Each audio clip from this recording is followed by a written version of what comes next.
Hello, welcome everyone. I'm Dimitrios, the CEO and founder of Taros Chemicals. We're thrilled to have so many of you with us today for what I promise will be an enlightening and possibly entertaining dive into the world of targeted protein degradation. We're privileged to have with us two esteemed experts today. First, Dr. Anil Agarwal, our in-house medicinal chemistry expert, whose expertise has significantly contributed to our medchem projects within Taros. Alongside him, for the second part of the presentation, will be Dr. Helmut Buschmann, a renowned figure in the pharmaceutical research and industry. So what's on the agenda today?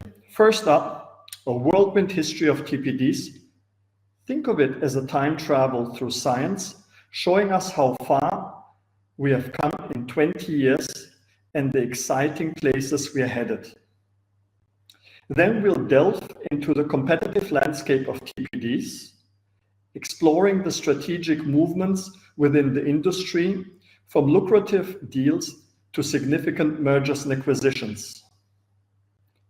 We'll also discuss the intricacies of PROTAC design, understanding the challenges and opportunities that this technology presents. Our session will include case studies that provide real-world examples of TPDs in action, from cancer to HIV treatments, and conclude with a look how to achieve optimal physicochemical properties for oral bioavailability.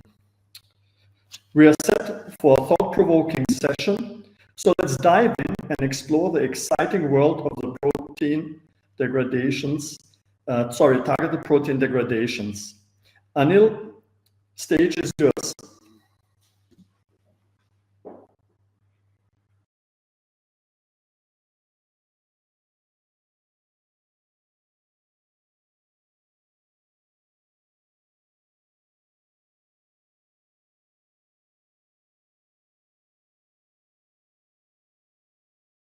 Taros Chemicals.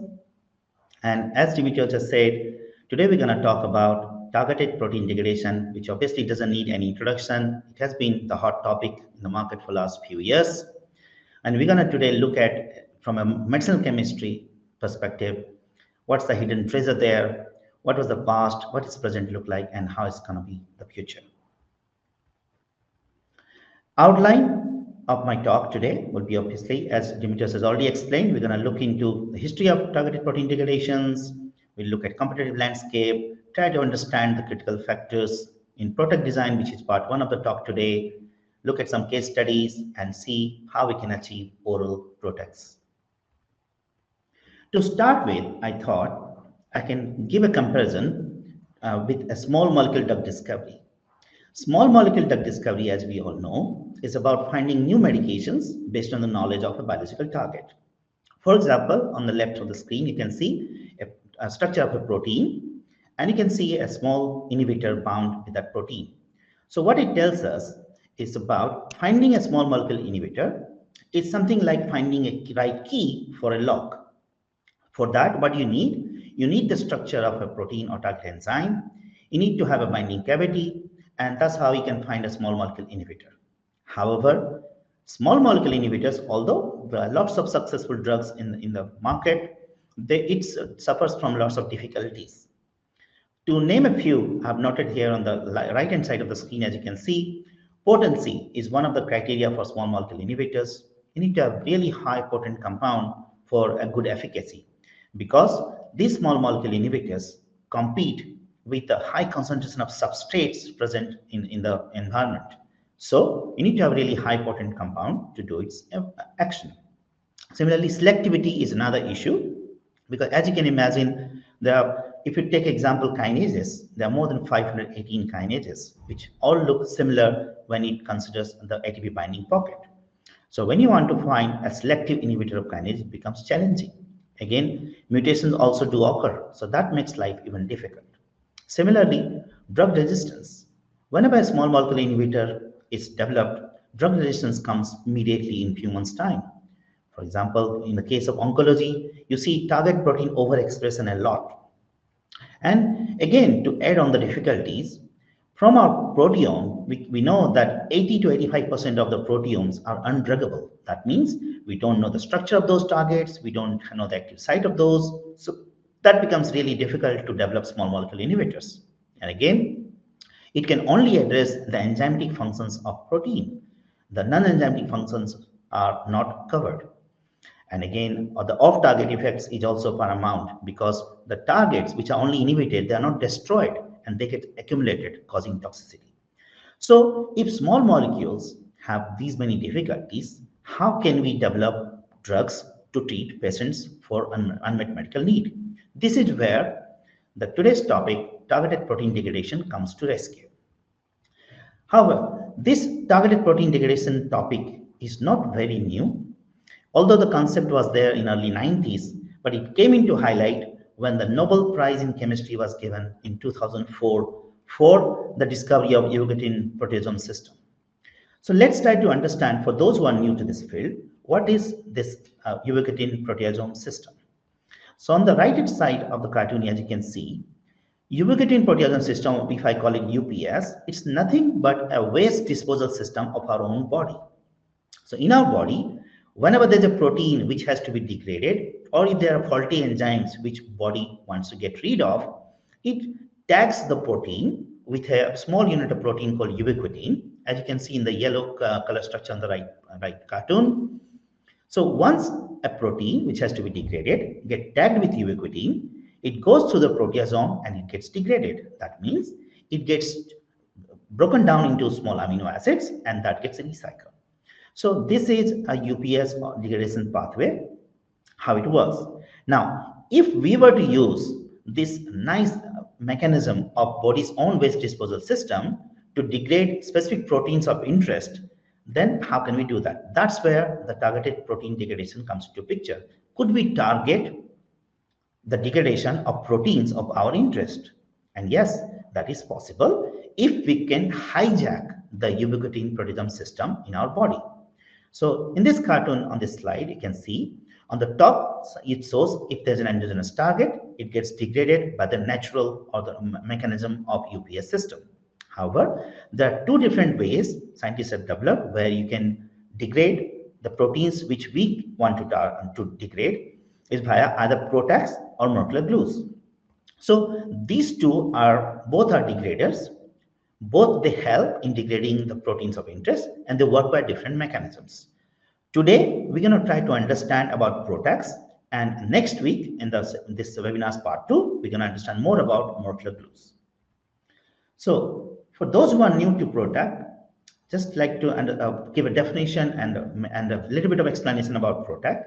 So in PROTAC molecules are a little bit bigger than small molecules because what we are trying to do here is we are trying to bring in, so if you look at the structure of this PROTAC molecule, okay, it consists of 3 parts, okay, that's why we call it chimera, a proteolysis targeting chimera. Chimera means it has the 3 parts in this body.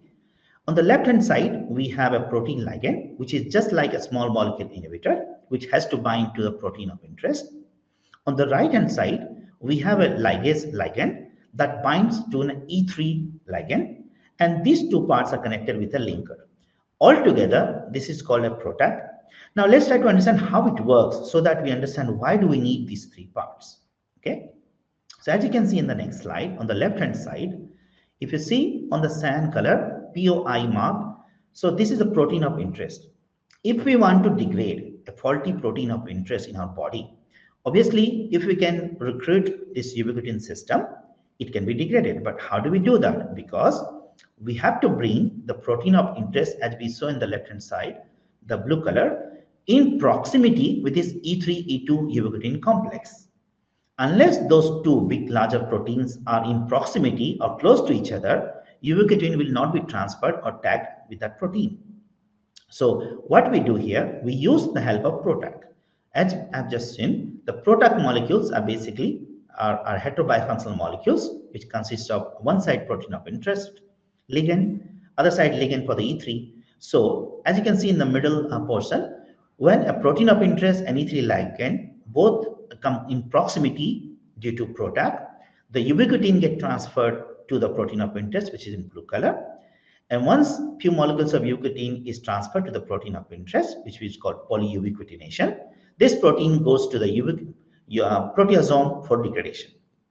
And the PROTAC gets recycled. So this works in a catalytic manner. So in a recap way, if we want to degrade a protein of interest via UPS system, we need to bring the protein of interest in close proximity to the E3 ligase system. In order to do that, we need to take help of PROTACs. So if we are able to do that, what are the advantages? Why are we doing this? And is there any value compared to small molecules? Let's try to understand that from the right-hand side of the picture. Yes, of course, there are advantages with PROTACs. It helps in improving potency. It helps in improving selectivity. It helps in overcoming resistance, addressing the undruggability problems with the proteome. And let me explain these advantages with examples in the subsequent slides. Now, on this slide, as you can see, there's an example of a kinase inhibitor called foretinib. This foretinib is a weak binder to p38 alpha. Now, as you can imagine, if it's a micromolar inhibitor, as you can see here, foretinib is about 11 micromolar compound, you would not consider this as a very potent small molecule inhibitor. However, when this molecule is converted into a PROTAC, this was showing an affinity of 210 nanomolar as DC50. That shows that if a small molecule inhibitor, which is a weak binder, is converted into a PROTAC, that acts as a potent degrader and it degrades the protein of interest. So potency is not an issue at all with PROTAC molecules. And the bottom half of the slide, if you see, that shows example of selectivity. If we take the same example of kinase inhibitor foretinib, you can see it binds to about 133 kinases because it's very difficult to get selectivity.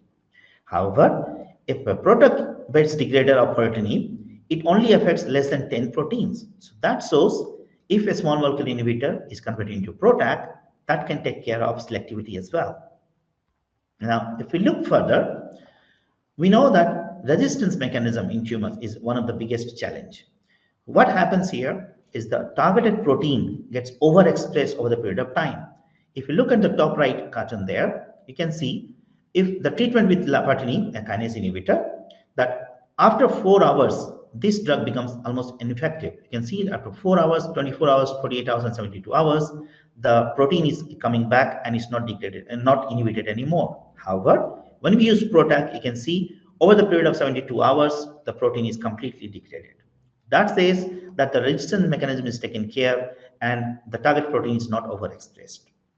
Similarly, in the middle part of the slide, as you can see, if you want to target only the mutated proteins or the faulty proteins and do not want to harm the wild type protein, you can do that using PROTAC. As shown in the example here with the BRAF protein, you can see class 1, class 2, and class 3 proteins, which are mutated proteins, are degraded with the PROTAC, whereas the wild type protein and the extreme right, you can see it's not degraded.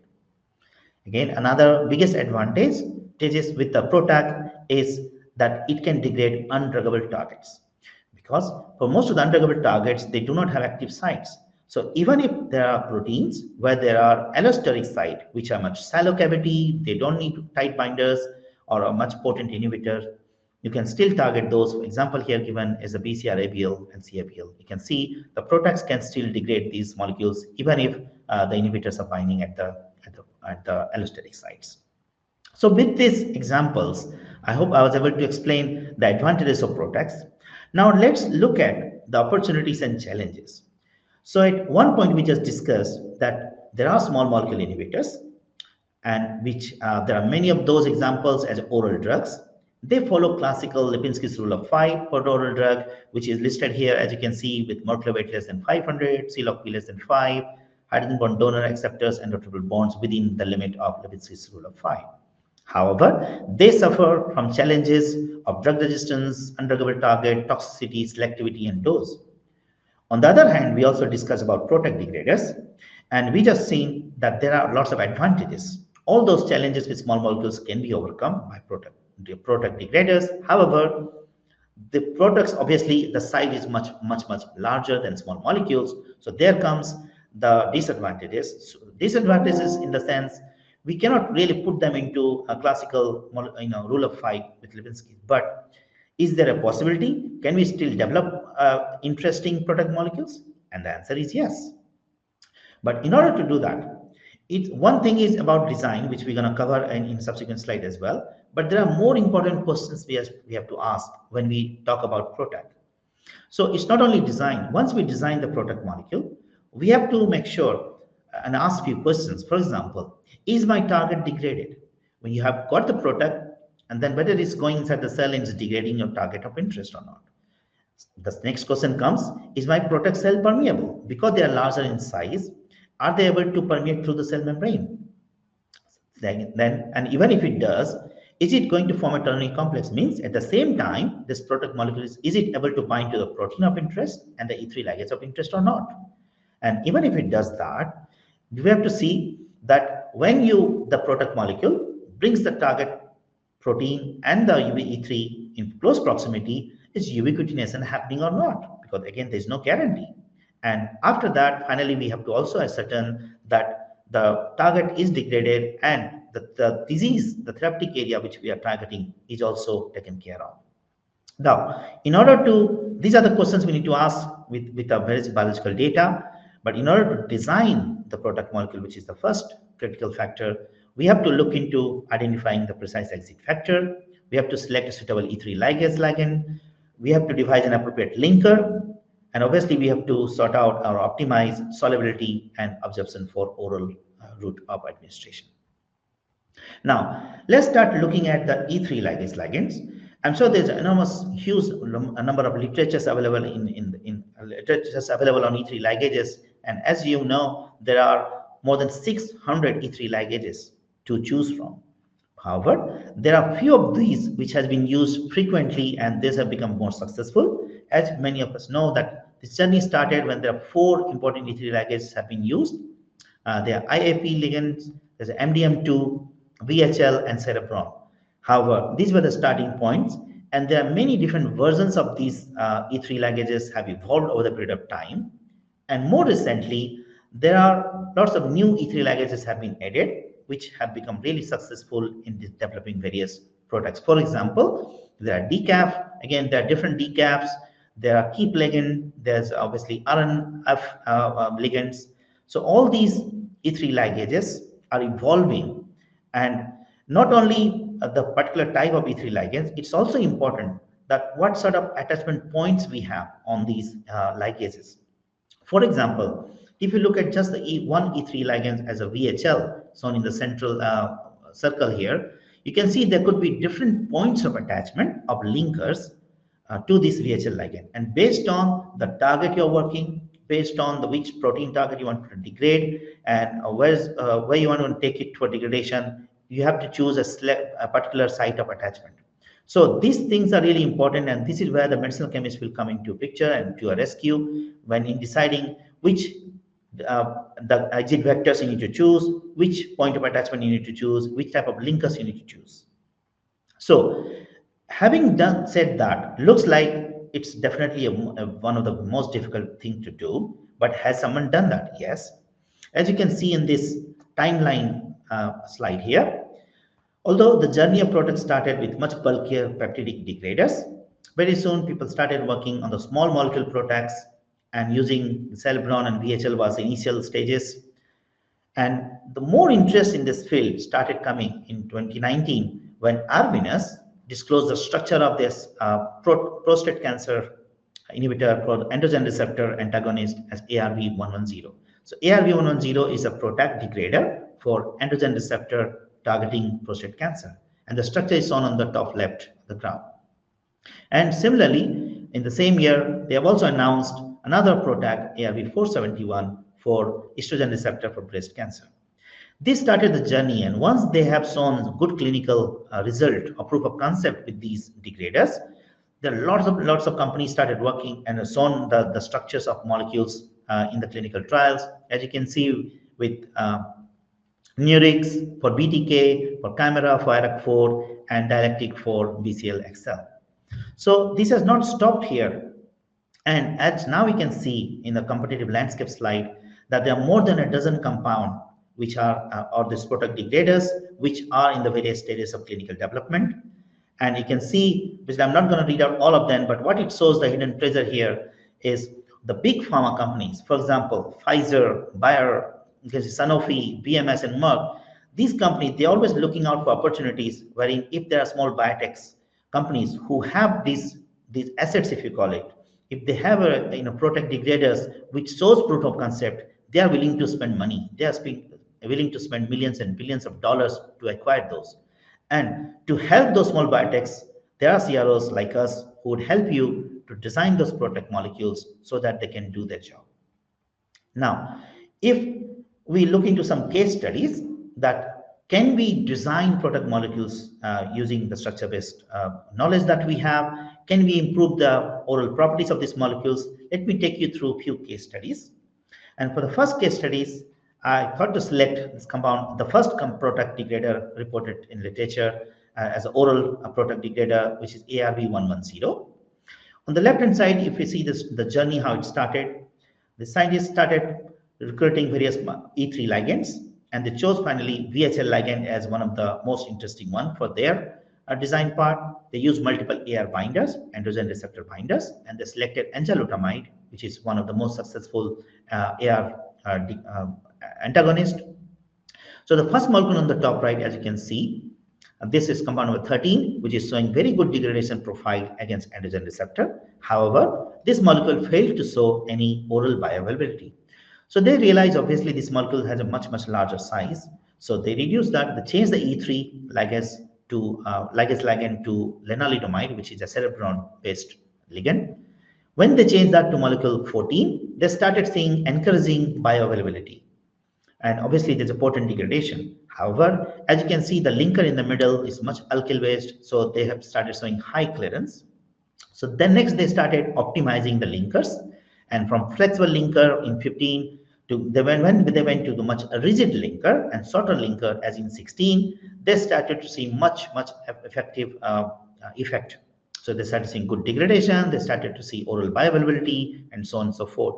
Finally, after a couple of rounds of optimizations, they decided to name ARV-110 as a clinical candidate, and this compound is in phase 2 clinical trial. Let me show you some data, interesting data from this degrader. This PROTAC ARV-110 is very selective for its target protein, androgen receptor. Out of 4,000 different proteins, it selectively degrades only androgen receptors, as you can see on the left-hand side panel. In the middle panel, you can see, compared to the drug enzalutamide, this PROTAC degrader is 100% more effective in reducing tumor volume. And again, on the right-hand side of the graph, you can see the prostate-specific antigen, which is the marker for prostate cancer, significantly reduced with this PROTAC degrader. And I was just looking into Arvinas website, and what I've realized that instead of ARV-110, now they have developed ARV-766, which is at least 3 times better than the previous PROTAC degrader, and they're planning to take these into phase 3 clinical trials. Let's look at another example from structure-guided design of ARV-471 as an estrogen receptor degrader. Again, I will not go in details about the design part, but the similar journey started with VHL, they changed to Cerebron, and when they changed from flexible linker to rigid linker, we finally come up with ARV-471. And if you look into some data, ARV-471, as you can see on the left-hand side, is a very potent degrader of MCF7. And if you look in the middle panel, we're comparing this with fulvestrant, which is one of the known inhibitor of ER androgen receptor. And you can see the PROTACs, ARV-471 at 10 and 30 mg per kg is 99% effective in reducing tumor volume. And again, on the right-hand side panel, you can see in the MCF7 xenograft mouse model, the ARV-471, along with CDK inhibitor palbociclib, is able to completely shut down the tumor volume. This molecule is in late phase 2 and early phase 3 trial that is planned for the metastatic breast cancer space. Now, the question comes in, are products only applicable to oncology? And the answer is no. You can apply this for any therapeutic area. And let me give you a recent example that I came across in just 2 months ago. This is a PROTAC mediated degradation of HIV, a specific protein called NEF protein. Now, HIV has this NEF protein, which basically promotes the immune escape of HIV-infected cell. So basically, because of this protein, it escapes the immune system of our body. People have been trying to get inhibitor against this protein, but it's very difficult because this NEF protein lacks enzymatic activity. So there is no active site in it. So now, obviously, there were some weak inhibitors reported, like hydroxyperazole based, like shown in the right hand side. When this group of scientists then converted this small molecule, a very weak binder, into a PROTAC, they started seeing very good degradation of this NEF protein. As shown with the flow cytometry graph here in the middle, you can see the loss in the NEF protein. You can see with those bars, all these products are showing very good loss or degradation of this protein. And on the right hand side graph, you can see with the immunoblot analysis that all the 8 products that they have selected, it's showing complete degradation of this NEF protein. Obviously, this is opening up a new area of HIV treatment. So I'm coming towards the end of my presentation, and I thought to put this one slide here, because when we talk about PROTACs, one of the great difficulties which people talk about is how to make these PROTACs orally available. Because of their larger size, it becomes really challenging. But if you have a well-balanced physicochemical properties, I'm sure achieving good oral bioavailability is not a big task. So looking at all the structures of the reported clinical molecules, this is the summary of what sort of physicochemical properties one should look for then in order to achieve oral viability. And if you can see here in the middle, if you have a molecular weight of about 800, total polar surface area of about 120 to 150, C-log P of 3 to 5, fewer aromatic rings, and shorter and more rigid linkers, this is how it's going to help you to design PROTAC integrators which are orally bioavailable. Now, this probably is my last slide for talk today. So what we understand that PROTAC degraders obviously has significant value when it comes to treating various disease and also to degrade those faulty target proteins. However, designing PROTACs is obviously not, and there's lots of things you need to consider. But what is important is basically if you can understand about which E3 ligase to select from, which are the linker optimization, whether you need to go with a flexible linker, when you need to go for a rigid linker, how much should be the distance, how long those linkers should be, and the points of attachment, not only on the protein, because that's easy to know, but the points of attachment at the E3 ligand. So all these will help you to design PROTACs which can really become an oral drug. And with this, I would like to say that at Taros, we have experience in doing all these in order to select the right linker for you, in order to select the right E3 and make these compounds really with high speed and aggression. We are here to support. So for any of this help, obviously we'll be able to support if you have any queries. And then I would also like to say that we have a team of scientists. We have, you might have heard Dimitrios saying Helmut Buschmann, who has many marketed drugs into his name. We work with a team of biologists who have given more than 15 clinical candidates for very big pharma companies. So we are here with some experience and facilities to help anybody who needs the help in the area of protein degraders. So that comes towards the end of my presentation for part 1. And next week at the same time, same place, we're going to be coming up with the part 2 of this webinar on molecular glues from serendipity to destination discovery. And we're going to expect all these points mentioned here, looking at their mechanisms, what's the differences between products and molecular glues, the competitive landscape, what are the different hidden treasures there, various mergers and deals, critical factors, and how Taros can help you. So I'd like to thank you all for your attention. And if you have any questions, I'll be happy to take those. Thank you so much.